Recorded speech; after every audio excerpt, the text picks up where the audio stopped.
Papaano po nakaka-function kayo? Alam naman nating limitado rin yung budget ng ating provincial government. Meron ba tayong mga kapartner? At sino-sino ba yung mga kapartner po ng ating Provincial Agriculture Office? Dahil nga sa laki po ng function po ninyo, ano po, at ng inyong ginagalawan dito sa ating bayan ng lalawigan, at alam naman natin na pagdating sa ganito pong usapin ay napakalaki po ng pangangailangan ng ating mga kabayan dahil we are agricultural province at saka fisheries din. Ano po, yun talaga yung pangunahan Yes na po. ikinabubuhay dito sa ating lalawigan. So, sino-sino po yung mga kapartner po ninyo bukod po doon sa, siyempre, ang ating provincial government, ay sino-sino po yung mga kapartner po natin sa iba't ibang ahensya?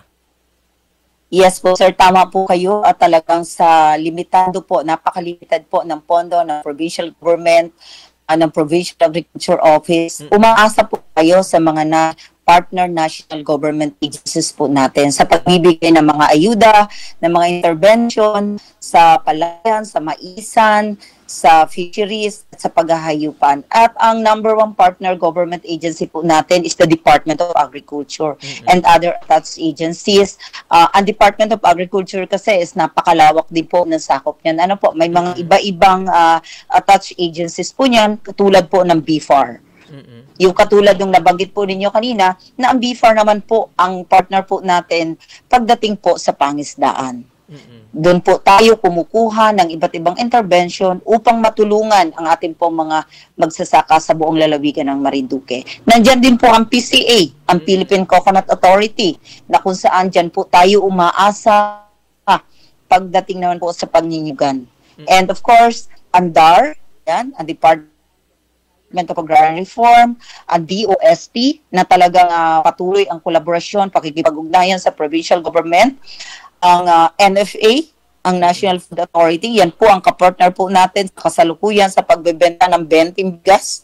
At yan po ay talagang sinasakop na rin ng ating pong provincial government.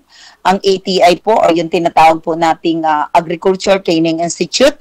Ang Agriculture Training Institute po ay napakalaki ng gampanin sa atin po mga magsasaka. Sila po yung ahensya na may direktang nagpapatupad ng mga pagsasanay, hindi lamang sa mga katulad namin na mga licensed agriculturists, mga AEWs, pati po sa mga magsasaka at mangingisda. Sila po kasi yung may hawak at isa sa mandato nila talaga is magpatupad ng mga programa at proyekto na may kinalaman po sa pagsasanay.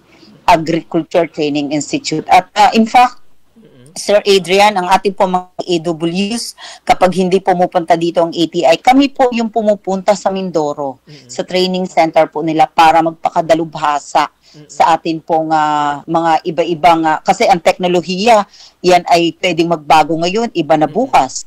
At yun naman po mga AWs natin doon, yung mga natututunan natin, para naman po maibahagi natin sa atin po mga magsasaka dito po sa 6 na bayan ng ating pong lalawigan.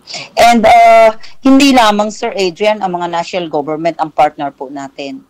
We are working in close collaboration din po sa mga municipal agriculture offices ng bawat bayan ng ating pong lalawigan.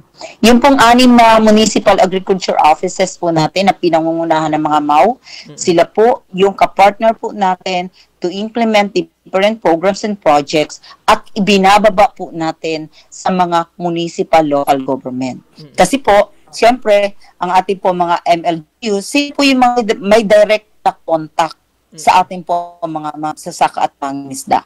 Kaya nga po, ang pagpapatupad ng mga programa pang-agrikultura at pangisdaan ay isang collaborative effort.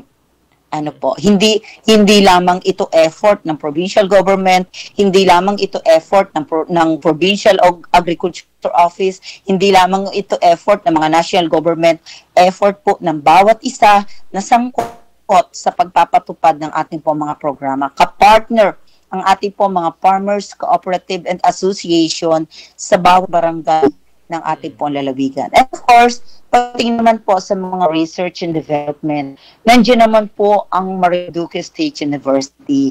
And nagpapasalamat po Marinduque State University dahil sila po ay talagang kapartner po natin at yung commitment nila implement R&D or yung research and development upang matulungan ang Provincial Agriculture Office ay laging nandun para po makapag-develop tayo ng isang teknolohiya or malaman natin yung iba't ibang datos na pwede po natin iangkla sa ating mga programa na binabalangkas.